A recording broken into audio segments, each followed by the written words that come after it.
Hello everyone, स्वागत है आप सभी का एकलव्य स्टडी पॉइंट पर। मेरा नाम है हिमांशु सिंह। आज की इस वीडियो में हम बात करने वाले हैं हमारी क्लास 11th की ज्योग्राफी जो हम पढ़ रहे हैं उसी में आगे हम बात करेंगे हमारी जो बुक 2 है जिसमें हम इंडिया की जो ज्योग्राफी है यानी कि जो भारत का भूगोल है उसको पढ़ रहे हैं। ठीक है, तो भारत के का जो भौतिक भूगोल है उसके बारे में आज की इस वीडियो में हम जानेंगे कि भारत में हमें किस तरीके से भारत में अलग अलग जो विशेषताएं होती हैं वो देखने को मिलती हैं। फर्स्ट चैप्टर में हमने बात करी है कि भारत की लोकेशन कहाँ पर है। ठीक है, ग्लोब पर हमने बात करी है कि भारत किस गोलार्ध में स्थित है, भारत किन अक्षांशों और किन देशांतरों के बीच में उसका विस्तार हो रखा है। ठीक है, हमने जाना था कि भारत में कौन कौन सी हमें जो भौतिक विशेषताएं होती हैं वो देखने को मिलती हैं। तो वहाँ पर हमने एक छोटा सा एक शॉर्ट नोट टाइप में देखा था। ठीक है, लेकिन आज की इस वीडियो में हम वही जो भौतिक विशेषताएं उनको एक विस्तार पूर्वक हम उनको समझने की कोशिश करेंगे। ठीक है, तो हमारा जो चैप्टर है उसका नाम है संरचना तथा भूआकृति विज्ञान और ये हमारी सेकंड बुक का सेकंड चैप्टर है। आप हमारा जो टेलीग्राम चैनल है उसको ज़रूर ज्वाइन करें जिसका नाम है क्लास 11th ESP। दो चीज़ें हैं यहाँ पे, एक तो इसका जो लिंक है वो आपको डिस्क्रिप्शन बॉक्स में मिल जाएगा, तो आप वहाँ से जाकर इसको ज्वाइन कर सकते हैं, या फिर टेलीग्राम पर जस्ट इसको ना इस नाम को सर्च करके वहाँ से भी टेलीग्राम चैनल को ज्वाइन कर सकते हैं। इसी के साथ में यहाँ पर आपको जितने भी PDF नोट्स हैं वो सारे के सारे फ्री में मिल जाएंगे। और आप हमारी जो वेबसाइट है eklavyastudypoint.com उसको भी विजिट कर सकते हैं। इसके जो MCQs होंगे, जो थ्योरी नोट्स होंगे समरी टाइप के, वो सारे के सारे आपको यहाँ पे मिल जाएंगे। अगर हम इसमें टॉपिक्स के बारे में बात करते हैं, कौन कौन से टॉपिक्स को हम इस वीडियो में कवर करने वाले हैं, तो सबसे पहले हम इसमें जानेंगे कि भारत में हमें अलग अलग जो भौतिक विशेषताएं होती हैं वो देखने को मिलती हैं, तो उनकी संरचना यानी कि उनकी बनावट किस प्रकार से हो रखी है, उनकी क्या क्या विशेषताएं होती हैं। तो उसके आधार पर भारत को 3 भागों में विभाजित किया जाता है, जिसमें सबसे पहले प्रायद्वीपीय खंड आ जाता है, यानी कि भारत का जो दक्षिणतम हिस्सा होता है उसको प्रायद्वीपीय भारत के नाम से जाना जाता है, और वही प्रायद्वीपीय खंड होता है। हम समझेंगे कि किस किस तरीके से इसका विकास हुआ था। ठीक है, और किस किस प्रकार से इसमें परिवर्तन आए हैं। उसके बाद हम समझेंगे कि हिमालय और अन्य जो प्रायद्वीपीय पर्वतमालाएं होती हैं वो क्या होती हैं। ठीक है, उनका विस्तार किस तरीके से हो रखा, क्या क्या उनके अंदर विशेषताएं हमें देखने को मिलती हैं। फिर हम समझेंगे कि भारत का जो विशाल मैदान है, जो सिंधु गंगा ब्रह्मपुत्र जो नदियां हैं अवसाद लाकर अपना अवसाद लेकर आती हैं वहाँ पर छोड़ती हैं, तो उस विशाल मैदान का निर्माण होता है, इसके अंदर क्या क्या विशेषताएं हमें देखने को मिलती हैं, इन चीज़ों को हम समझेंगे। फिर हमारा जो नेक्स्ट टॉपिक रहने वाला है वो है भारत का भूआकृति विभाजन, यानी कि भारत को कितने जो भौतिक प्रदेश होते हैं उसमें विभाजित किया जाता है। तो आपकी NCERT में 6 टाइप में भारत का जो भौतिक विभाजन है उसको दे रखा है, जिसमें सबसे पहले उत्तर तथा उत्तर पूर्वी जो पर्वतमालाएं होती हैं वो आ जाती हैं। इसमें हिमालय आता है, हिमालय को भी अगर हम विभाजित करते हैं तो इसमें पार हिमालय, बृहद हिमालय, मध्य हिमालय, शिवालिक हिमालय, तो ये सारी की सारी इसमें चीज़ें आ जाती हैं। फिर हम जानेंगे उत्तर पूर्वी जो पर्वतमालाएं होती हैं उनके बारे में, उनको समझेंगे। इसी के साथ में हम जानेंगे कि जो उत्तर भारत का जो विशाल मैदान है, जैसा कि मैंने आपको बताया था कि जो गंगा ब्रह्मपुत्र सिंधु नदी इनके अवसादों से इकट्ठा होकर ये जो मैदान होता है उसका निर्माण होता है, तो इनको समझेंगे। इसके बाद हम जानेंगे कि जो प्रायद्वीपीय पठार है उनकी क्या विशेषताएं होती हैं। फिर हम समझेंगे कि जो भारतीय मरुस्थल है वो उसका निर्माण किस तरीके से हो रखा है, उसकी क्या स्थिति है, वहाँ की क्या विशेषताएं होती हैं। इसी के साथ में जानेंगे कि जो तटीय मैदान होते हैं, तटीय मैदान क्या होता है कि जो समुद्र से लगा एरिया होता है वहाँ पर हमें जो मैदान देखने को मिलता है वो तटीय मैदान होता है, तो इसकी क्या विशेषताएं होती है उनको समझेंगे। और अंत में हम जानेंगे कि जो द्वीप समूह है भारत में वो कौन से हैं, उनकी क्या विशेषताएं हैं। जैसे द्वीप समूह अगर हम बात करते हैं तो अगर हम अरब सागर में जाते हैं यहाँ पर हमें लक्षद्वीप समूह देखने को मिलता है। अगर हम इधर बंगाल की खाड़ी में आते हैं यहाँ पर हमें अंडमान निकोबार द्वीप समूह देखने को मिलता है। हम समझेंगे कि इनका निर्माण किस तरीके से हो रखा है, यहाँ पर हमें कौन कौन सी जो वनस्पतियाँ होती हैं वो देखने को मिलती हैं, किस तरीके से यहाँ पर जीवन संभव हो पाता है। ठीक है, अगर हम एक बार इसके मैप की बात करते हैं तो मैप में हमें कौन कौन सी चीज़ें यहाँ पर देखने को मिलती हैं। अगर हम सबसे पहले बात करते हैं उत्तर में जाते हैं तो उत्तर में हमें यहाँ पर हिमालय जो पर्वत श्रृंखला है वो देखने को मिलती है। आगे हम बात करेंगे कि जो हिमालय होता है उसको हम किस तरीके से जो चार भाग होते हैं उसमें विभाजित कर सकते हैं, जिसमें सबसे पहले ट्रांस हिमालय आता है, जो अगर हम बात करते हैं यूरेशियन प्लेट के अंदर आ जाता है। उसके बाद में बृहद हिमालय आ जाता है जिसको ग्रेट हिमालय के नाम से भी जाना जाता है। फिर मध्य हिमालय आता है और अंत में जो शिवालिक श्रेणी होती है वो हमें देखने को मिलती है। फिर अगर हम बात करते हैं यहाँ पर हमें गंगा सिंधु और जो ब्रह्मपुत्र होता है उसका एक विशाल मैदान देखने को मिलता है। ठीक है, जो इधर से लेकर यहाँ तक पूरा का पूरा फैल रखा है। ठीक है, फिर अगर हम पश्चिम में जाते हैं यहाँ पर हमें थार मरुस्थल देखने को मिलता है, अरावली पर्वत श्रृंखला देखने को मिलती है। नीचे की तरफ आते हैं तो हमें दक्कन का पठार देखने को मिलता है, और नीचे आते हैं नीलगिरी पहाड़ियाँ देखने को मिलती हैं। इस साइड हमें जो तटीय मैदान होते हैं वो देखने को मिलते हैं। इधर अगर हम बात करते हैं यहाँ पे कई सारे जो डेल्टा होते हैं, जब नदी समुद्र में गिरने से पहले अपना जल विसर्जित करने से पहले कुछ जो अवसाद होते हैं उसको समुद्र के मुहाने पर छोड़ देती हैं, तो वहाँ से जो डेल्टा होते हैं उनका निर्माण होता है। तो हम इन चीज़ों को समझेंगे। तो हम चलते हैं अपनी स्क्रीन की तरफ। अगर हम चट्टानों और मिट्टी के बारे में बात करते हैं तो जो चट्टानें और मिट्टी होती हैं वो आपस में एक दूसरे से संबंधित होती हैं। क्यों? क्योंकि ये हम किस बेस पे कह सकते हैं, क्योंकि जो मिट्टी होती है उसमें हमें कई सारे कण देखने को मिलते हैं। ठीक है, कई सारे जो धूल मिट्टी के जो कण होते हैं वो देखने को मिलते हैं। जब ये कण एक दूसरे के साथ आते हैं, गुरुत्वाकर्षण बल की वजह से एक दूसरे से मिल जाते हैं, उनके ऊपर जब दबाव पड़ता है और लंबे टाइम के बाद वो कठोर हो जाते हैं, तो वो चट्टान का या फिर जो पत्थर होता है उसका रूप ले लेते हैं। तो हम कह सकते हैं कि जो असंगठित चट्टानें होती हैं, यानी कि छोटे छोटे कण मिलकर ही क्या बनाते हैं, मिट्टी का निर्माण करते हैं। और जब ये मिट्टी के कई सारे कण आपस में एक दूसरे से गुरुत्वाकर्षण की बल की वजह से मिल जाते हैं और लंबे टाइम तक, एक लंबे समय तक इनके ऊपर प्रेशर पड़ता है, जब इनको कंप्रेस किया जाता है, इनके ऊपर दाब पड़ता है, दबाव पड़ता है, तो ये चट्टानों का रूप ले लेते हैं। फिर अगर हम बात करते हैं जो मिट्टी होती है, चट्टानें होती हैं, इसमें हमें भिन्नता क्यों देखने को मिलती है? ये मिलती है हमें धरातीले स्वरूप के कारण।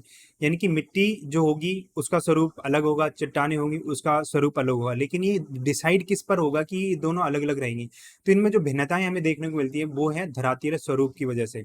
यानी कि जो हमारा लैंड होता है उसमें जो भिन्नताएं देखने को मिलती हैं अलग अलग जगह पर। अगर हम साउथ की तरफ जाते हैं तो यहाँ पर हमें काली मृदा देखने को मिलती है, क्योंकि यहाँ पर क्या है, यहाँ पर जो ग्रेनाइट और नीच से बनी हुई जो जो आकृति है, जो पदार्थ है, वो हमें यहाँ पर ज्यादा देखने को मिलते हैं। तो इसकी वजह से यहाँ पे क्या है, यहाँ की जो मिट्टी है उसका स्वरूप अलग है, यहाँ के जो पत्थर हैं, जो पहाड़ हैं, चट्टाने हैं, उनका स्वरूप अलग है।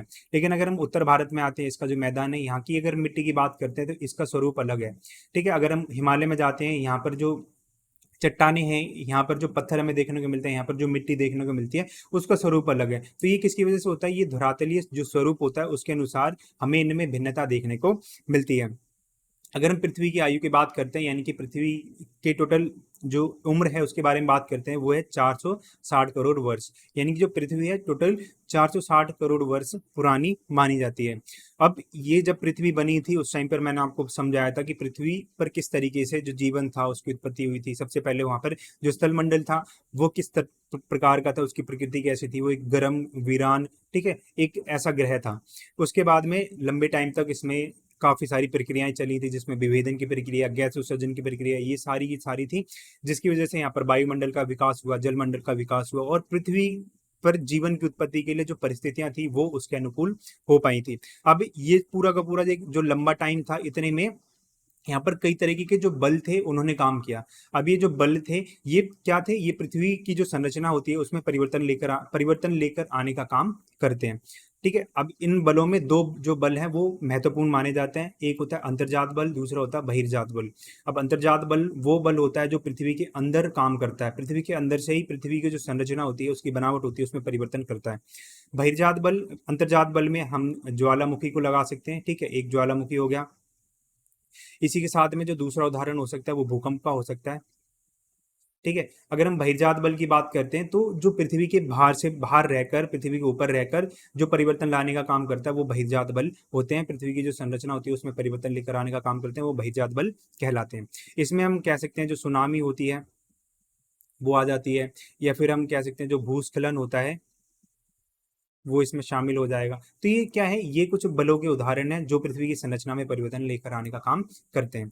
अब एक चीज और यहाँ पर मैं आपको बताता हूँ इस थ्योरी को बताने से पहले, जिसका नाम है कॉन्टिनेंटल ड्रिफ्ट थ्योरी। ठीक है, जो एल्फ्रेड बैगनर ने दिया था, ये आपकी जो फर्स्ट बुक है उसमें आप पढ़ोगे इसको, इसके बारे में। ठीक है, तो सबसे पहले हम बात करते हैं पृथ्वी के बारे में। पृथ्वी की संरचना के बारे में अगर हम बात करते हैं, पृथ्वी के अंदर हमें तीन जो परतें होती है वो देखने को मिलती है। तो यहाँ पर हमें जो परतें हैं उनकी संख्या कितनी देखने को मिलती है? वो होती है 3। जो सबसे ऊपर वाली जो परत होती है उसको क्या कहा जाता है? उसको बोलते हैं हम, ठीक है, इसको, ये वाली जो ऊपर वाला हिस्सा होता है इसको बोलते हैं भूपर्पटी। इसके बाद ये वाला जो हिस्सा होता है इसको मेंटल बोला जाता है। नीचे वाला जो सबसे लास्ट वाला हिस्सा होता है इसको क्रोड कहा जाता है। तो ये क्रोड और जो भूपर्पटी भूपर्पटी होता है काफी ज्यादा, हम कह सकते हैं, कठोर होता है। ठीक है। क्रोड को भी अगर हम बांटते हैं तो ये दो हिस्सों में आता है, आंतरिक क्रोड और बाह्य क्रोड। तो आंतरिक क्रोड जो होता है और जो भूप्रपटी वाला हिस्सा होता है काफी ज्यादा कठोर होता है। मेंटल और जो बाहरी क्रोड होता है वो हम कह सकते हैं सेमी लिक्विड फॉर्म में होता है, द्रव अवस्था में हमें देखने को मिलता है। तो हम ये कह सकते हैं जो भूपर्पटी होती है यहाँ पर हमें कई सारी जो प्लेट्स होती हैं वो देखने को मिलती हैं। इन प्लेट्स पर जो ओशन या फिर जो महासागर होते हैं वो है हमें देखने को मिलते हैं, जो महाद्वीप हैं वो देखने को मिलते हैं। तो ये कहा जाता है कि ये जो प्लेट्स हैं वो इस सेमी लिक्विड जो पदार्थ हमें देखने को मिलता है मेंटल रोड के अंदर उसके ऊपर तैर रही हैं। इसको हम एक चीज से और समझ सकते हैं कि एक बाल्टी है, ठीक है। एक बाल्टी में आपने पानी भर दिया यहाँ तक। अब पानी भरने के बाद यहाँ पर आपने कुछ जो बर्फ के टुकड़े हैं वो डाल दिए, ठीक है, बर्फ के टुकड़े यहाँ पर डाल दिए। अब क्या होगा कि ये जो बर्फ के टुकड़े हैं वो पानी के अंदर जब बल लगेगा, जो अंतर्जात बल वो लगेगा, उसकी वजह से उसमें हलचल होगी। तो जो बर्फ के टुकड़े हैं वो आपस में एक दूसरे से टकराएंगे, ठीक है। तो इसकी वजह से इसकी जो संरचना होती है उसमें परिवर्तन आएगा, जो बर्फ के टुकड़े हैं वो टूटना शुरू कर देंगे। तो यही कहा जाता है कि हमारी अर्थ है उसमें भी हमें तीन जो हिस्से हैं, तीन जो परत हैं वो देखने को मिलती है। सबसे पहले भूपर्पटी और जो आंतरिक क्रोड होता है वो काफी ज्यादा कठोर होता है। इसके बीच में जो मेंटल और जो बाहरी क्रोड होता है वो हम कह सकते हैं लिक्विड स्टेट में हमें देखने को मिलता है। तो इसकी वजह से क्या होता है, भूपर्पटी पर कुछ प्लेटें पाई जाती हैं, उन प्लेटों में जो हलचल होती है वो आती है, क्योंकि नीचे क्या है, नीचे सेमी लिक्विड हमें पदार्थ देखने को मिलता है, जिसकी वजह से यहाँ पर पृथ्वी की जो संरचना होती है उसमें परिवर्तन आता है। ठीक है, आई होप इतना आप समझ गए हो। ज्यादा समझने की आपको जरूरत भी नहीं है, क्योंकि इसको हम अगले जो हमारी जो चैप्टर्स हैं उनके अंदर हम समझने वाले हैं काफी अच्छे से। तो अभी हम बात करते हैं थोड़ा सा इसके बारे में, किस तरीके से जो हिमालय है, भारत का जो प्रायद्वीपीय हिस्सा है, प्रायद्वीपीय पठार है, उसका निर्माण किस तरीके से हुआ है, भारत में जो हमें मैदान देखने को मिलता है उसका निर्माण किस तरीके से हुआ है। सबसे पहले हम इस थ्योरी के बारे में बात करते हैं। इसका नाम है कॉन्टिनेंटल ड्रिफ्ट थ्योरी, जिसको हम बोलते हैं महाद्वीपीय विस्थापन सिद्धांत, जो एल्फ्रेड बैगनर ने दिया था। अब इसमें कहा जाता है कि आज के टाइम पर हमें जितने भी महाद्वीप देखने को मिलते हैं वो एक टाइम पर सारे इकट्ठे थे और एक सुपर कॉन्टिनेंट का निर्माण करते थे, ठीक है, जिसको पेंजिया कहा जाता था। उसको क्या कहा जाता था, पेंजिया कहा जाता था। अब पेंजिया का जो ऊपर वाला हिस्सा था उसको लॉरेशिया कहते थे और नीचे वाला जो हिस्सा था उसको गोंडवाना लैंड के नाम से जाना जाता था।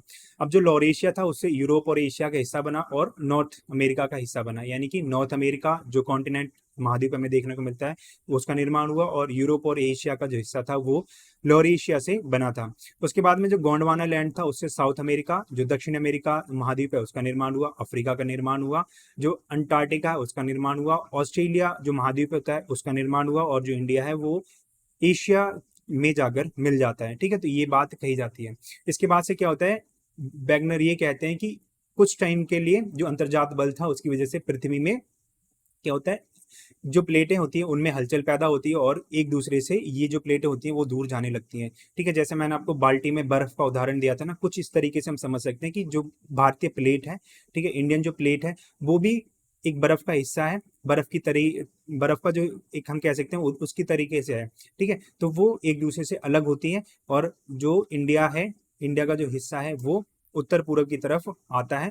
ठीक है, और ये जाकर यहाँ पर मिल जाता है और जो ऑस्ट्रेलियन प्लेट है वो भी दक्षिण पूर्व की तरफ जाकर यहाँ पर आ जाती है और ये जो हलचल है वो आज के टाइम पर भी जारी है। तो ये कॉन्टिनेंटल ड्रिफ्ट थ्योरी महाद्वीपीय विस्थापन सिद्धांत में कहा जाता है।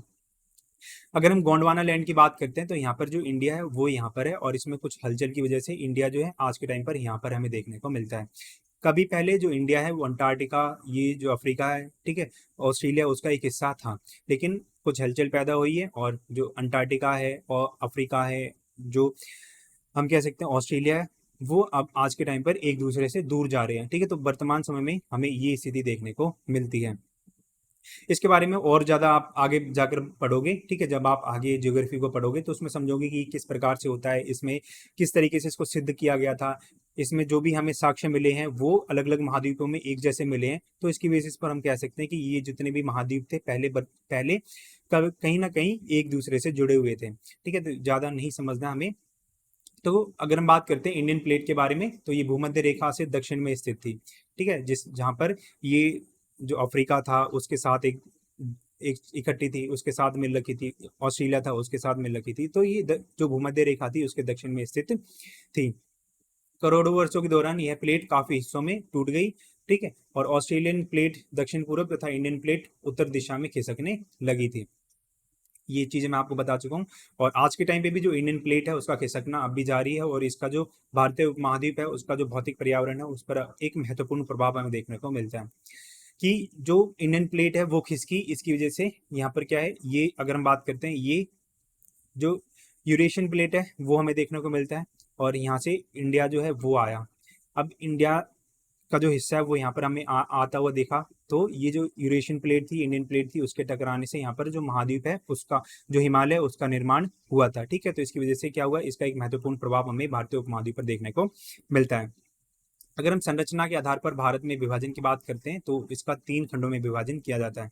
सबसे पहला प्रायद्वीपीय खंड आता है, दूसरा हिमालय और अन्य जो प्रायद्वीपीय पर्वतमालाएं हैं उसके आधार पर इसको विभाजित किया जा सकता है। तीसरा जो है वो है मैदान, सिंधु गंगा ब्रह्मपुत्र जो नदियां हैं उनके द्वारा जो मैदान का निर्माण होता है वो तीसरा विभाजन हो जाता है। अगर हम प्रायद्वीपीय खंड की बात करते हैं तो थोड़ा सा हम बात करेंगे अभी, और आगे जब हम भारत के जो भौतिक प्रदेश हैं उनके बारे में पढ़ेंगे, ठीक है, भौतिक जो खंड है उनके बारे में पढ़ेंगे, तो वहां पर हम अच्छी तरीके से समझेंगे कि प्रायद्वीपीय जो पठार है उसका निर्माण किस तरीके से हुआ, उसका विस्तार कितने से हो रखा है, उसका विभाजन किस प्रकार से कर रखा है। ठीक है, तो इन चीजों को पढ़ेंगे।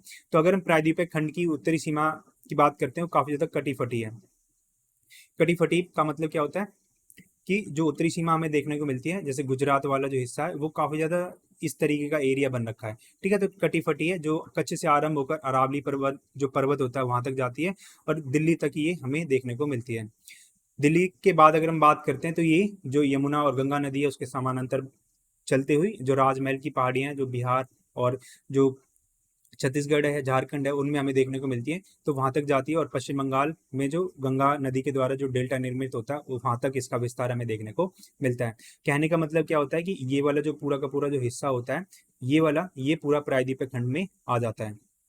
उत्तर पूर्व में करबी एंगलोंग और मेघालय का पठार तथा पश्चिम में राजस्थान, इसी का विस्तार है। अगर हम इधर जाते हैं नॉर्थ ईस्ट साइड में, उत्तर पूर्व में, तो यहाँ पर मेघालय का पठार आ जाता है। करबी एंगलोंग की जो पहाड़ियाँ होती हैं वो देखने को मिलती है। राजस्थान में अगर हम आते हैं तो जो थार का रेगिस्तान है, अरावली पर्वत श्रृंखला है, वो भी प्रायद्वीपीय खंड है, उसका विस्तार माना जाता है। राजस्थान में अगर हम प्रायद्वीपीय खंड की बात करते हैं तो मरुस्थल से जो कुछ आकृतियां का निर्माण होता है उससे ढका हुआ हिस्सा हमें देखने को मिलता है। जो प्रायद्वीपीय पठार है, ठीक है, वो प्राचीन नाइस और ग्रेनाइट से बना है। ये कठोर खंड के रूप में हमें देखने को मिलता है, और यहाँ पर जो भी संरचना देखने को मिलती है, चाहे पत्थर हो, चाहे चट्टाने हो, चाहे पर्वत हो, वो काफी ज्यादा कठोर होते हैं। प्रायद्वीप में मुख्यतः अवशिष्ट पहाड़ियां शामिल होती हैं। अवशिष्ट पहाड़ियां क्या क्या क्या मतलब होता है कि ये जो पहाड़ियां होती हैं काफी ज्यादा पुरानी होती हैं, यानी कि बूढ़ी पहाड़ियां होती हैं, ठीक है, एज्ड होती हैं, और इनका जो विघटन होता है वो शुरू हो जाता है, जिसमें जैसे अगर हम बात करते हैं अरावली की, महेंद्रगिरी पहाड़ियां, ये सारी कैसी पहाड़ियां, ये अवशिष्ट पहाड़ियां हैं जिनका विघटन हो रहा है। यहाँ की जो नदियां हैं वो उथली हैं, और उनकी जो प्रवणता है वो कम है, यानी कि उनकी जो गति है वो काफी ज्यादा कम देखने को हमें मिलती है। यहाँ की नदियां बंगाल की खाड़ी में गिरने से पहले डेल्टा का निर्माण करती हैं, जैसे महानदी, गोदावरी, कृष्णा, इनके द्वारा जो निर्मित डेल्टा है इसके महत्वपूर्ण उदाहरण हो सकते हैं। और भी जो नदियां होती हैं वो भी डेल्टा का निर्माण करते हैं, लेकिन अभी हम प्रायद्वीपीय खंड के बारे में बात करते हैं, तो महानदी, गोदावरी नदी, कृष्णा नदी, ये यहाँ पर डेल्टा का निर्माण करती हैं। अगर हम हिमालय के बारे में बात करते हैं, ठीक है, और जो पर्वतमालाएं उनके बारे में बात करते हैं, तो पर्वतमालाओं की जो भूवैज्ञानिक संरचना काफी ज्यादा दुर्बल और लचीली है, यानी कि काफी ज्यादा सॉफ्ट माउंटेन्स हिमालय है। वर्तमान समय में अगर हम बात करते हैं तो भूजनिक और अंतर्जनित बलों से ये जो पर्वतमालाएं वो प्रभावित हैं, यानी कि इनके अंदर आज भी और बाहर से भी कुछ जो बल है वो लगते हैं, और इनका जो इनकी जो संरचना होती है, इनकी जो बनावट होती है उसमें परिवर्तन करते हैं ये सारे के सारे बल। इन पर्वतों की उत्पत्ति जो है विवर्तनिकी हलचलों से हुई है। विवर्तनिकी हलचल का क्या मतलब होता है कि जो प्लेट्स होती हैं वो आपस में टकराती हैं, इनकी वजह से क्या होता है, जो हिमालय है, जो भी पर्वतमालाएं होती हैं उनका निर्माण होता है। ये जो पर्वत है अभी भी युवावस्था में, यानी कि ये अपने यंग एज में है, और काफी ज्यादा इनके अंदर हम कह सकते हैं एनर्जी हमें देखने को मिलती है, काफी ज्यादा नए हैं ये, जितने भी हिमालय पर्वत की जितनी भी श्रृंखलाएं होती हैं वो, और जो भी पर्वतमालाएं होती हैं वो सारी की सारी। अगर हम बात करते हैं मैदान के बारे में, जो मैदान है वो सिंधु, गंगा, ब्रह्मपुत्र इन नदियों के द्वारा निर्मित होता है। तो ये एक भू अभिनति गर्त है, ठीक है, जिसका निर्माण मुख्य रूप से हिमालय पर्वतमाला निर्माण प्रक्रिया के तीसरे चरण में लगभग 6.4 करोड़ वर्ष पहले हुआ है। भू अभिनति गर्त का मतलब क्या है कि जब हमने पढ़ा था कॉन्टिनेंटल ड्रिफ्ट थ्योरी को, तो इसमें जो इंडिया था वो उत्तर दिशा की तरफ जाने लगा था, और ये जाकर कहाँ पे मिल गया, ये जाकर मिला जो यूरेशियन प्लेट थी उसमें। तो यहाँ इसके बीच में एक जो हिस्सा था, महासागर था, इसको 33 सागर के नाम से जाना जाता था। तो यहाँ से जो नदियां आती थी वो उसने ये जो सागर था इसको पाट दिया, ठीक है, तो भर दिया, जिसकी वजह से यहाँ पर जो मैदान था उसका निर्माण हुआ था। तब इसे हिमालय और प्रायद्वीप से निकलने वाली जो नदियां थी उनके द्वारा जो अवसाद लेकर आया जाता था उनके द्वारा इनको पाट दिया जाता था, यानी कि उनको फिल कर दिया जाता था, भर दिया जाता था, और इसकी वजह से जो मैदान था उसका निर्माण हुआ था। इन मैदानों में जलोढ़ की जो औसत गहराई है वो 1000 से 2000 मीटर, यानी कि 1 किलोमीटर से 2 किलोमीटर के बीच में हमें देखने को मिलती है। यानी कि इनके बीच में 1 से 2 किलोमीटर के बीच में जो जलोढ़ मृदा है, उपजाऊ मृदा है, वो हमें देखने को मिलती है। अगर हम भारत का भूआकृतिक विभाजन की बात करते हैं तो भारत को टोटल 6 भौतिक प्रदेशों में विभाजित किया जाता है, जिसमें सबसे पहले उत्तर तथा उत्तर पूर्वी जो पर्वतमालाएं होती है, जिसमें हिमालय और जो जो उत्तर पूर्वी जो पठार होते हैं, जो पहाड़ियाँ होती हैं, वो शामिल होती हैं। दूसरा है उत्तर भारत का मैदान, ठीक है, जो गंगा, ब्रह्मपुत्र, सिंधु नदी इनसे मिलकर बना होता है, इनकी जो सहायक नदियाँ होती हैं उनसे मिलकर बना होता है, वो मैदान होता है। तीसरा प्रायद्वीपीय पठार आते हैं इसके अंदर, जो अलग अलग जो पठार होते हैं उनसे मिलकर ये बनता है। फिर आता है भारतीय मरुस्थल, जो कभी पहले हम कह सकते हैं यहाँ पर जो महासागर था वो यहाँ पर अवस्थित था, लेकिन जो पर्यावरणीय प्रक्रियाएं थी उनके द्वारा जो महासागर था उसका खत्म हो गया, और यहाँ से जो मरुस्थल था उसका निर्माण हुआ था। फिर हम बात करेंगे तटीय मैदान के बारे में, ठीक है, जो भारत का जो 5वां भौतिक प्रदेश है वो तटीय मैदान होता है, ठीक है। और जो तटीय मैदान होता है वो भारत में जो समुद्र की दृष्टि से, समुद्री व्यापार होता है उसकी दृष्टि से काफी ज्यादा महत्वपूर्ण होता है। द्वीप समूह की बात करते हैं, ठीक है, जो भारत का जो छठा भौतिक प्रदेश होता है वो है द्वीप समूह, और भारत में हमें 2 द्वीप समूह देखने को मिलते हैं, जिसमें लक्षद्वीप और अंडमान द्वीप समूह होता है, ठीक है। और ये जो द्वीप समूह होते हैं, अलग अलग जो द्वीप होते हैं उनसे मिलकर बना होता है। तो इन चीजों को हम पढ़ने वाले हैं। अब सबसे पहले हम बात करते हैं अपने हिमालय के बारे में। अब इसमें हम बात करेंगे हिमालय की टोटल लेंथ कितनी है, उसकी चौड़ाई कितनी है, हिमालय के कितने हम कह सकते हैं कितने भागों में उसको विभाजित किया जाता है। सबसे पहले अगर हम कुल लंबाई की बात करते हैं वो है 2500 किलोमीटर, यानी कि जहाँ से हिमालय स्टार्ट होता है वहाँ से लेकर यहाँ तक जहाँ पे हिमालय खत्म होता है, तो वहाँ तक इसकी जो टोटल लेंथ है वो कितनी है, वो हम कह सकते हैं टोटल 2500 किलोमीटर तक फैली हुई है। यानी कि हिमालय का जो पूरा का पूरा विस्तार है वो 2500 किलोमीटर में हो रखा है। फिर अगर हम बात करते हैं जहाँ से ये स्टार्ट होता है उत्तर में, तो इसकी जो टोटल चौड़ाई है वो है 400 किलोमीटर। फिर अगर हम आते हैं जहाँ पर ये खत्म होता है, यहाँ पर इसकी जो टोटल चौड़ाई है वो है 160 किलोमीटर। सबसे इंटरेस्टिंग चीज ये है कि हिमालय में जो सबसे ज्यादा हाइट हमें देखने को मिलती है वो इसका जो मध्य वाला हिस्सा होता है, जिसमें जो सिक्किम, नेपाल और जो भूटान वाला हिस्सा होता है, वहां पर हमें ज्यादा ऊंची जो पहाड़ियां होती हैं, पर्वत होते हैं, वो देखने को मिलते हैं, जिसमें एवरेस्ट पर्वत, कंचनजंगा, मकालू, ठीक है, अन्नपूर्णा, धौलागिरी, ये जो मेन जो चोटियां हैं वो हमें हिमालय का जो मध्य भाग होता है उसमें देखने को मिलती हैं। इसकी लंबाई होगी, चौड़ाई होगी। अब हम बात करते हैं इसके विभाजन के बारे में। तो इसका जो विभाजन होता है वो 4 भागों में कर रखा है। सबसे पहले पार हिमालयन श्रृंखला, पार हिमालयन यानी जिसको ट्रांस हिमालय के नाम से भी जाना जाता है। ट्रांस हिमालय जो है वो यूरेशियन प्लेट में अवस्थित है, और पार हिमालयन जो श्रृंखला है, ट्रांस हिमालयन जो पर्वत श्रेणी है, उसके अंदर 4 जो श्रृंखलाएं होती हैं वो हमें देखने को मिलती है, जिसके अंदर सबसे पहले काराकोरम, फिर लद्दाख, जास्कर, और यहाँ पर जो कैलाश श्रेणी है वो देखने को मिलती है। इसके बाद में आता है बृहद हिमालय, और जो सबसे ऊंची जो चोटियां हैं वो बृहद हिमालय में ही स्थित है। उसके नीचे आता है मध्य हिमालय, और लास्ट में जो आता है वो आता है शिवालिक हिमालय, ठीक है। यानी कि ये जो इधर वाला जो हिस्सा है ये वाला शिवालिक हिमालय के अंदर आता है, इसके ऊपर मध्य हिमालय, और जो सबसे महत्वपूर्ण हिस्सा है हिमालय का वो है बृहद हिमालय, ठीक है। तो ये हिमालय के बारे में कुछ फैक्ट्स हो गए, ठीक है। अगर हम बात करते हैं तो उत्तर तथा उत्तर पूर्वी जो पर्वतमाला है उसमें हिमालय पर्वत और जो उत्तर पूर्वी पहाड़ियां होती हैं वो शामिल हो जाती हैं। यानी कि जो भारत का पहला जो भौतिक प्रदेश है वो है उत्तर तथा उत्तर पूर्वी जो पर्वतमालाएं होती हैं उनमें। तो इसमें हिमालय पर्वत और जो उत्तर पूर्वी जो पहाड़ियां होती हैं, जिसमें गारो, खासी, जयंतियां, ये सारी सारी जो पहाड़ियां होती हैं वो इसके अंदर आ जाती हैं। तो हिमालय भारतीय उपमहाद्वीप तथा मध्य एवं पूर्वी एशिया के देशों के बीच में एक मजबूत लंबी दीवार के रूप में खड़ा हुआ है, हमें देखने को मिलता है। अगर हम पूरा का जो विश्व का मानचित्र होता है उसको देखते हैं, तो यहाँ से भी हमें ये चीज़ें देखने को मिलती हैं। अगर हम यहाँ से बात करते हैं तो भारतीय जो उपमहाद्वीप होता है उसके में विभाजन का जो काम होता है वो हिमालय करता है। और जो हिमालय होता है वो एक प्राकृतिक दीवार के रूप में खड़ा होता है, क्योंकि हमें पता है इस साइड का जो हिस्सा है ये काफ़ी ज़्यादा ठंडा इलाका है और यहाँ से जो ठंडी ठंडी हवाएं आती हैं तो इनको रोकने का काम हिमालय करता है। यहाँ के बीच में जो सांस्कृतिक विभाजन का काम होता है वो भी हिमालय करता है। अगर हम बात करते हैं मध्य एशिया के साथ में, तो यहाँ पर हिंदू कुश पर्वत, सुलेमान श्रेणियाँ, पामीर ग्रंथि, ये भी हमें हिमालय का एक हिस्सा माना जाता है। तो ये सारी की सारी भी जो हमारा मध्य एशिया होता है उससे विभाजन का काम करते हैं। तो इससे क्या होता है, ये जो भारतीय उपमहाद्वीप होता है उसके बीच में जो भौतिक विभाजन का काम होता है वो हिमालय के द्वारा किया जाता है। फिर अगर हम बात करते हैं, जो हिमालय वो एक प्राकृतिक रोधक ही नहीं अपितु जलवायु अपवाह और सांस्कृतिक विभाजक के रूप में भी काम करता है। यानी कि जलवायु में भी जो भिन्नता होती है वो हमें जो हिमालय पर्वत होता है उसके माध्यम से देखने को मिलती है। अगर हम उत्तरी भारत के मैदान के बारे में बात करते हैं तो उत्तरी भारत को जो मैदान होता है वो गंगा, सिंधु और जो ब्रह्मपुत्र नदियां होती है उनके द्वारा जो बहाकर जो जलोढ़ होता है, अवसाद होता है, उसके द्वारा उसके निष्पेक्षों से बना हुआ होता है। ठीक है, अगर हम इसकी पूरब से पश्चिम तक की लंबाई की बात करते हैं तो वो टोटल 3200 किलोमीटर में ये क्षेत्र जो है उत्तरी भारत का जो मैदान है वो फैला हुआ है। अगर इसकी चौड़ाई की बात करते हैं वो 150 से 300 किलोमीटर के बीच में हमें देखने को मिलती है। और इसकी जो गहराई है वो हमें 1000 मीटर से 2000 यानी कि 1 किलोमीटर से 2 किलोमीटर के अंदर हमें देखने को मिलती है। यानी कि पृथ्वी के अंदर अगर आप 2 किलोमीटर तक जाओगे तो वहां पर आपको जलोढ़ जो मृदा है वो देखने को मिलेगी। अगर हम इसके विभाजन की बात करते हैं तो जो उत्तरी भारत का जो मैदान होता है उसको 3 भागों में विभाजित किया गया है। सबसे पहला आता है इसमें भावर, दूसरा है तराई, तीसरा है जलोढ़। तो अभी हम इन चीज़ों को पढ़ते हैं कि भावर क्या है, तराई क्या है और जलोढ़ क्या होता है।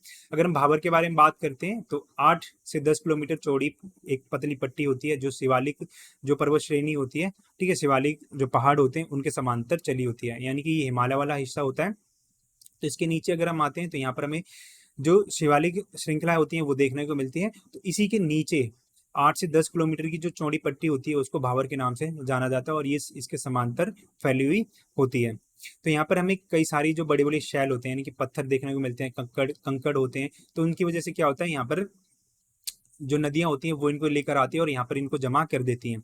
और ये जो जो बड़े बड़े पत्थर होते हैं, कंकड़ होते हैं, इनके बीच में जो नदियां होती हैं यहाँ पर लुप्त हो जाती हैं, यानी कि यहाँ पर इनके अंदर चली जाती हैं, इनके अंदर से बहती हैं। फिर जब तराई वाला क्षेत्र आता है तो यहाँ से जो नदियां होती हैं वो बाहर निकल कर आती हैं, यानी कि बाहर प्रकट होती हैं। तो इनकी जो चौड़ाई होती है वो 10 से 12 किलोमीटर होती है। यानी कि तराई वाला जो हिस्सा होता है उसके नीचे अगर हम आते हैं, ये वाला तराई वाला हिस्सा हो गया, तो इसके नीचे अगर हम आएंगे ये वाला, तो यहाँ से 10 से 20 किलोमीटर तक अगर हम आएंगे तो यहाँ से तराई वाला हिस्सा में देखने को मिलता है, जो प्राकृतिक विविधता की दृष्टि से काफी ज्यादा इंपॉर्टेंट होता है। तो भावर क्षेत्र में जो लुप्त नदियां होती हैं वो इस प्रदेश में धरातल पर निकलकर प्रकट होती हैं, यहाँ पर हमें देखने को मिलती हैं। प्राकृतिक वनस्पति के लिए ये महत्वपूर्ण होता है, उससे ढका रहता है और जो भी वन्य प्राणी होते हैं उनके घर का एक महत्वपूर्ण हिस्सा इसको माना जाता है। फिर जो जलोढ़ होती है उसको 2 भागों में विभाजित किया जाता है। जो सबसे पहले भावर क्षेत्र आया जहाँ पर कंकड़ पत्थर थे, यहाँ पर आकर जो नदियां थी वो विलुप्त हो जाती हैं। उसके बाद में तराई क्षेत्र आया, तराई क्षेत्र में जो पेड़ पौधे थे, अन्य जो प्राणी थे वो हमें देखने को मिलते हैं, जो प्राकृतिक विविधता की दृष्टि से काफी ज्यादा महत्वपूर्ण होता है। और जो नदियां भावर वाले क्षेत्र में विलुप्त होती हैं वो तराई क्षेत्र में आकर प्रकट हो जाती हैं। उसके नीचे वाला जो हिस्सा होता है उसको जलोढ़ बोला जाता है। अब जलोढ़ जो मृदा होती है, ठीक है, जलोढ़ जो क्षेत्र होता है उसको 2 भागों में विभाजित किया जाता है। तो जलोढ़ आपको पता है जो मृदा होती है, जो निक्षेप होते हैं, जो नदियां अपने साथ अवसाद लेकर आती हैं उनसे जलोढ़ का निर्माण होता है। तो जलोढ़ को 2 भागों में विभाजित किया जाता है, सबसे पहले बांगर, दूसरा है खादर। बांगर जैसे अगर आप याद करना चाहो 2 भाग होते हैं। बांगर मतलब जो पुरानी मृदा होती है, पुरानी जलोढ़ होती है उसको बांगर बोला जाता है, और जो नई मृदा होती है उसको खादर बोला जाता है। जो खादर होती है, खादर वाला जो क्षेत्र होता है, यहाँ पर जो बाढ़ होती है वो प्रति साल आती रहती है, प्रतिवर्ष बाढ़ आती रहती है। जो बांगर वाला हिस्सा होता है यहाँ पर जो नदियां होती हैं उनका जल नहीं पहुंच पाता है, ठीक है। तो इसकी वजह से ये विभाजन हमें इतना अंतर हमें देखने को मिलता है। यहाँ ज्यादातर क्षेत्रों में समय समय पर बाढ़ आती रहती है और नदियां अपना रास्ता बदलकर जो गुम्फित वाहिकाएं होती हैं उनका निर्माण करती हैं, यानी कि अपना जो रास्ता होता है वो बदल लेती हैं। जो ब्रह्मपुत्र घाटी है वो अपनी नदी द्वीपों के लिए जानी जाती है, और बालू जो रोधिकाएं होती हैं जिसकी वजह से जो जल होता है उसको रोकने की कोशिश की जाती है, तो उसके लिए जानी जाती है। एक बात याद रखना, जो ब्रह्मपुत्र नदी है वहां पर जो विश्व का सबसे बड़ा जो नदी द्वीप है जिसको माजुली द्वीप बोला जाता है, जो असम में अवस्थित है, ठीक है, तो वो ब्रह्मपुत्र नदी में बनता है। तो ये भारत के उत्तरी मैदान के बारे में बात हो गई है। अब हम बात करते हैं भारत का जो प्रायद्वीपीय पठार है उसके बारे में, यानी कि नीचे वाला जो हिस्सा होता है यहाँ पर हमें ये चीजें देखने को मिलती हैं। यहाँ पर प्रायद्वीपीय पठार है वो हमें देखने को मिलता है, यहाँ पर अवस्थित है। तो उसके बारे में अब हम बात करने वाले हैं। सबसे पहले अगर हम बात करते हैं, मैंने आपको बताया था कि जो प्रायद्वीपीय पठार है, प्रायद्वीपीय खंड है, भारत का सबसे पुराना हिस्सा है। ये जो हिस्सा है वो जो कॉन्टिनेंटल ड्रिफ्ट थ्योरी के माध्यम से बताया गया था, ये जो हिस्सा था वो पहले अफ्रीका, ऑस्ट्रेलिया, अंटार्कटिका, इन सब के माध्यम से ही आपस में जुड़े हुए थे। तो हलचल की वजह से ये एशिया की तरफ खिसकने लगा था और यहाँ से जो भारत है उसके प्रायद्वीपीय खंड है उसका निर्माण होता है। तो भारत का जो सबसे नवीन, जो प्राचीनतम और जो स्थिर भूभाग है उसमें से जो प्रायद्वीपीय पठार है वो माना जाता है। ठीक है, भारत का जो सबसे प्राचीन यानी कि जो सबसे पुराना हिस्सा है वो प्रायद्वीपीय पठार है। प्रायद्वीपीय पठार जो है वो तिकोने आकार का, यानी कि ऐसा त्रिभुज टाइप का है, तिकोने आकार वाला कटा फटा एक भूखंड है, जिसकी जो साइडें होती हैं वो कटी फटी हैं, कटी फटी हमें देखने को मिलती हैं। जो इसकी सीमाओं की अगर हम बात करते हैं, वो उत्तर पश्चिम में दिल्ली, ठीक है, जो अरावली का विस्तार होता है, दिल्ली में जो रायसीना हिल्स हैं वो अरावली पर्वत है उसका विस्तार माना जाता है। तो वहां से इसकी जो सीमाएं होती हैं उसका निर्धारण होता है। पूरब में अगर हम बात करते हैं, जो राजमहल पहाड़ियां होती हैं वो इसकी सीमाएं निर्धारित करती हैं। पश्चिम में जो गिर पहाड़ियां जो गुजरात में अवस्थित हैं उसके माध्यम से इसकी सीमाओं का निर्धारण किया जाता है। और दक्षिण में जो इलायची की जो पहाड़ियां हैं, जिसको कार्डेमम पहाड़ियां जो केरल में अवस्थित हैं, तमिलनाडु में अवस्थित हैं, उनके माध्यम से इनकी सीमाओं का निर्धारण किया जाता है। उत्तर पूर्व में अगर हम बात करते हैं, शिलोंग और जो कार्बी एंगलोंग जो पठार है वो इसी जो पठार का एक हिस्सा माना जाता है, उसका विस्तार माना जाता है। तो ये एक पेनिनसुलर प्लेटू है, यानी कि जो प्रायद्वीपीय पठार है भारत का, उसके बारे में बात की गई है। तो ये जो कुछ पठार होते हैं, जिसमें बुंदेलखंड जो पठार होता है, छोटा नागपुर का जो पठार है, शिलोंग पठार है, दंडकारण्य पठार है, तेलंगाना पठार, कर्नाटक पठार, दक्कन पठार, मालवा बघेलखंड पठार, तो ये सब मिलकर जो भारत का जो पठार होता है, प्रायद्वीपीय पठार होता है, उसका निर्माण करते हैं। ठीक है, तो इसकी जो आकृति है कुछ तिकोने आकार की है और इनकी जो सीमाएं होती है वो काफी ज्यादा कटी फटी होती हैं, कहीं से एक जैसी सीमाएं हमें देखने को नहीं मिलती हैं। अगर हम इसके विभाजन की बात करते हैं, तो प्रायद्वीपीय पठार है उसका विभाजन 3 भागों में किया जाता है, जिसमें सबसे पहले दक्कन का पठार आता है, उसके बाद में आता है मध्य उच्च भूमि, और जो दूसरा जो विभाजन है वो है उत्तर पूर्वी पठार, जिसमें जो नॉर्थ ईस्ट की जो प्लेटूज होते हैं वो सारी के सारी इसके अंदर आते हैं। अगर हम दक्कन के पठार के बारे में बात करते हैं, तो यहाँ पर जो इसकी सीमाएं होती हैं उनको ही बात करते हैं। सबसे पहले तो उत्तर में जो सतपुड़ा, मैकाल और जो महादेव की जो पहाड़ियां हैं वो इसकी सीमाओं का निर्धारण करते हैं। जो पश्चिम है उसमें पश्चिमी घाट, पूरब में जो पूर्वी घाट है वहां तक इनका विस्तार हो रखा है। दक्षिण में अगर हम बात करते हैं, जो नीलगिरी है, इलायची की जो पहाड़ियां हैं, उनके माध्यम से इनकी जो सीमाएं होती हैं उनको बांधा जाता है, उनका निर्धारण किया जाता है। फिर अगर हम इसके सबसे ऊंची चोटी की बात करते हैं, तो जो है अनाईमुड़ी, जो अन्नामलाई जो पहाड़ियां उनमें आती हैं, वो दक्कन जो प्रायद्वीपीय पठार है उसकी भी सबसे ऊंची चोटी है, और जो प्रायद्वीपीय भारत है उसकी भी सबसे ऊंची चोटी अनाईमुड़ी है। अगर हम इसकी दूसरी सबसे ऊंची चोटी की बात करते हैं, वो डोडा बेटा है, जो नीलगिरी जो पहाड़ियां हैं उनमें ये स्थित है। ठीक है, और ये भी जो प्रायद्वीपीय भारत है और जो प्रायद्वीपीय पठार है उसकी दूसरी सबसे बड़ी चोटी, दूसरी सबसे ऊंची चोटी मानी जाती है। ठीक है, अगर हम बात करते हैं मध्य उच्च भूमि के बारे में, तो इसकी जो सीमाएं होती हैं उनको भी बारे में बात की जाए बस, तो पश्चिम में अगर हम बात करते हैं अरावली पर्वत, पूर्व में जो राजमहल की पहाड़ियां होती हैं वो, और दक्षिण में जो सतपुड़ा पर्वत होता है वो इसकी सीमाओं का निर्धारण करते हैं। तो पश्चिम में जो अरावली पर्वत श्रृंखला होती है वो इधर, अगर हम बात करते हैं राजमहल की पहाड़ियां और इधर सतपुड़ा पर्वत, तो इनके बीच में इधर वाला जो हिस्सा होता है वो मध्य उच्च भूमि कहलाता है। अगर हम उत्तर पूर्वी पठार की बात करते हैं, तो यहाँ पर ये जो उत्तर पूर्वी पठार है वो भी प्रायद्वीपीय पठार का एक विस्तारित भाग माना जाता है, उसी का एक हिस्सा माना जाता है। ये कहा जाता है कि हिमालय उत्पत्ति के समय इंडियन जो प्लेट है उसके उत्तर पूर्व दिशा में खिसकने के कारण राजमहल की पहाड़ी और मेघालय के जो पठार है उनके बीच में भ्रंश घाटी बनने से यह अलग हो गया था। भ्रंश घाटी क्या होता है कि जो दो जो पर्वत होते हैं, तो उनके बीच में इनका जो बीच का जो हिस्सा होता है वो नीचे धंसता जाता है। ठीक है, तो यहीं से जो भ्रंश घाटी होती है, ये जो घाटी होती है इसको भ्रंश घाटी कहा जाता है, उसका निर्माण होता है। तो इसके बीच में जो भ्रंश घाटी थी उसका निर्माण हो गया था, लेकिन कुछ टाइम के बाद में ये जो नदियां थी, नदियों द्वारा जो जमा किया गया जलोढ़ था उसके द्वारा ये जो हिस्सा था इसको ये पाट दिया गया था, यानी कि उनके बीच में जो जलोढ़ थी वो भर गई थी। ठीक है, तो यहाँ से ही पूरा का पूरा हिस्सा हमें आज का जो वर्तमान स्वरूप है वो देखने को मिलता है। आज मेघालय और जो कार्बी एंगलोंग पठार है इसी कारण से मुख्य प्रायद्वीप पठार से अलग थलग पड़े हैं। ठीक है, जो भ्रंश घाटी बनी थी उसकी वजह से ये जो हिस्सा है वो जो प्रायद्वीप पठार है की जो मुख्य भूमि है उससे अलग थलग हमें देखने को मिलते हैं। अगर हम मेघालय के पठार के बारे में बात करते हैं, तो इसमें हमें 3-4 पहाड़ियां देखने को मिलती हैं, जिसमें गारो पहाड़ी, खासी पहाड़ी और जयंती पहाड़ियां जो है वो शामिल होती हैं इसके अंदर। मेघालय के पठार भी कोयला, लोहा, सिलीमेनाइट चूने के पत्थर, यूरेनियम, ये जो खनिज पदार्थ होते हैं उनका भंडार माना जाता है। यहाँ पर ये जो पदार्थ होते हैं, ठीक है, वो भारी मात्रा में देखने को मिलते हैं। इन क्षेत्रों में अधिकतर जो वर्षा होती है वो दक्षिण पश्चिम मानसून से हमें देखने को मिलती है। अगर हम भारतीय मरुस्थल के बारे में बात करते हैं तो भारतीय जो मरुस्थल है वो जो अरावली पहाड़ियां होती हैं उनके उत्तर पूर्व में अवस्थित है। यहाँ पर क्या है, उबड़ खाबड़ भूतल है जिस पर बहुत से रेतीले टीले और बरखान पाए जाते हैं। बरखान क्या होता है कि आपने देखा होगा कि जो रेत होता है उसमें हवा चलती है तो एक जो प्राकृतिक जो स्थलाकृतियां होती है उसका निर्माण होता है कुछ इस टाइप की, जो अर्धचंद्राकार जो आकृतियां होती है उसका निर्माण हमें देखने को मिलता है, तो यही बरखान कहलाते हैं। ठीक है, यहाँ पर जो वार्षिक वर्षा होती है वो 150 किलोमीटर से भी कम होती है, मिलीलीटर से कम होती है, और ये काफी ज्यादा शुष्क और वनस्पति रहित है। यहाँ पर कोई भी पेड़ पौधे, कोई भी वनस्पति नहीं पाई जाती है।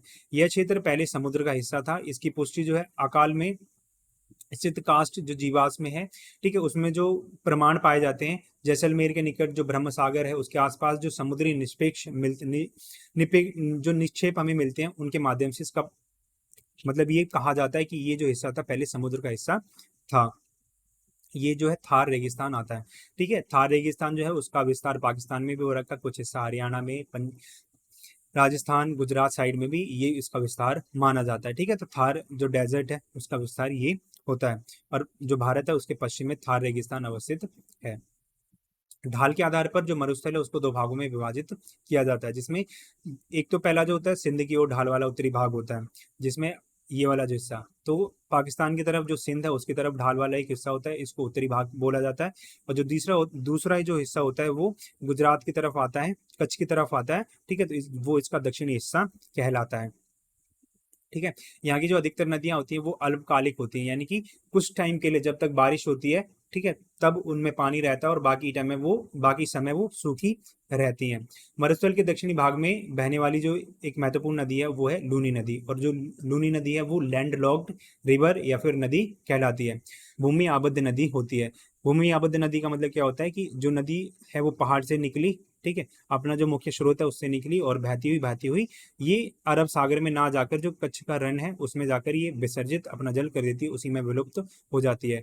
वहां पर ये प्लाया में मिलती है, और जो प्लाया होती है वो जो प्लाया झील होती है वहां से जो नमक बनाने का काम होता है वो काफी ज्यादा किया जाता है, और जो ज्यादा से ज्यादा नमक का उत्पादन होता है वो प्लाया झीलों के माध्यम से किया जाता है।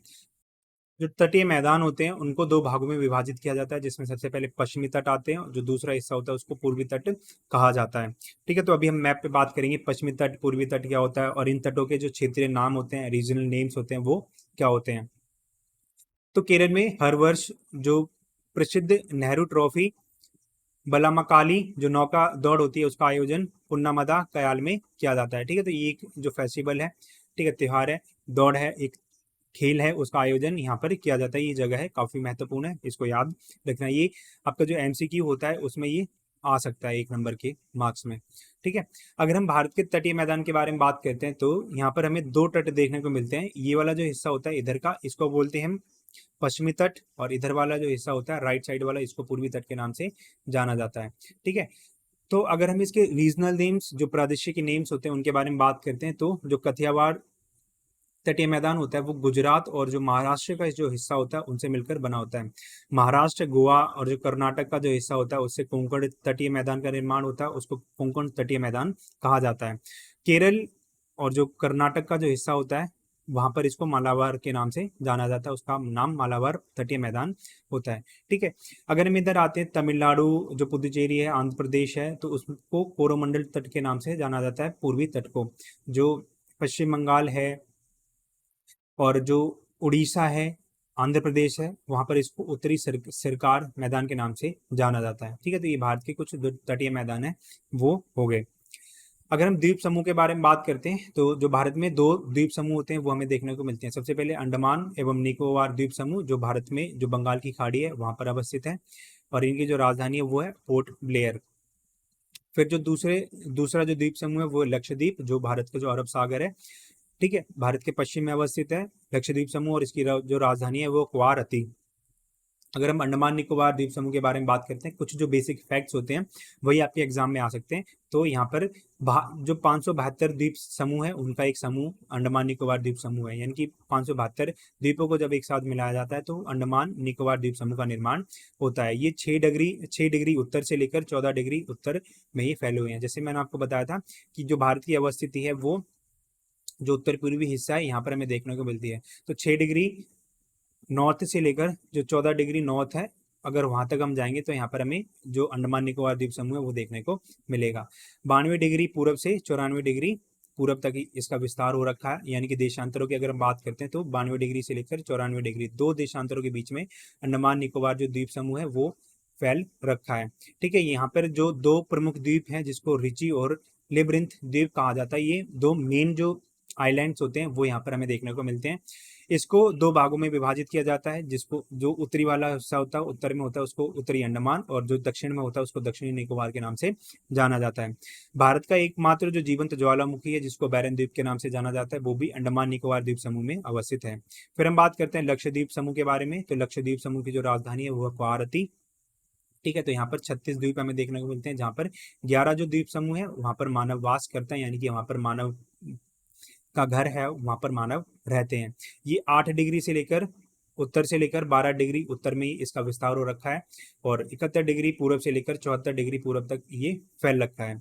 मिनिकॉय जो है यहाँ का सबसे बड़ा द्वीप है, और जो पूरा द्वीप समूह वो प्रवाल निक्षेपों से बना हुआ है। प्रवाल निरपेक्ष आप एक इस तरीके से समझ सकते हैं, कुछ जो जीव होते हैं वो होते हैं, ठीक है, और जब उनकी मृत्यु हो जाती है तो ये संगठित होते हैं। जब इनकी मृत्यु हो जाती है तो एक दूसरे के ऊपर ये परत दर परत बनाए रहते हैं और यहाँ से भूमि का निर्माण हो जाता है। ठीक है, तो इस तरीके से जो पूरा लक्षद्वीप समूह है वो प्रवाल निक्षेपों से बना हुआ है।